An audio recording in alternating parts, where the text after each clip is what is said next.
বন্ধুরা রানী অমৃতি দেখুন, ফাটাফাটি কি দেখবার মতো লাগছে। তো বন্ধু প্রথম থেকে দেখায় এই ইলিশ মাছটা মা বেটার জন্য, তার সাথে কচুলতি চিংড়ি মাছ আজকে মা বানাবে। জিভে জল চলে আসছে। যাক, বানাবে না মা, চেটে চেটে খাবো আজকে। তার সাথে ডিম ভাজা আর এই যে মোল কচু, এটা আমার খেতে খুবই ভালো লাগে, এটা এইটুকুনি আমার জন্য।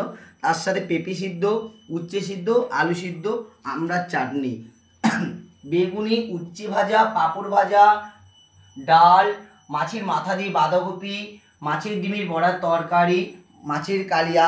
বন্ধু খাবে তো? তোমরাও সবাই চলে আসো। ওহ, দেখবার মতো রানী হুন্ডি চমকাচ্ছে দেখুন খালি। ওহ, খাবে তো বন্ধু? মুখে লেগে থাকবে। অসাধারণ সব রান্না হচ্ছে।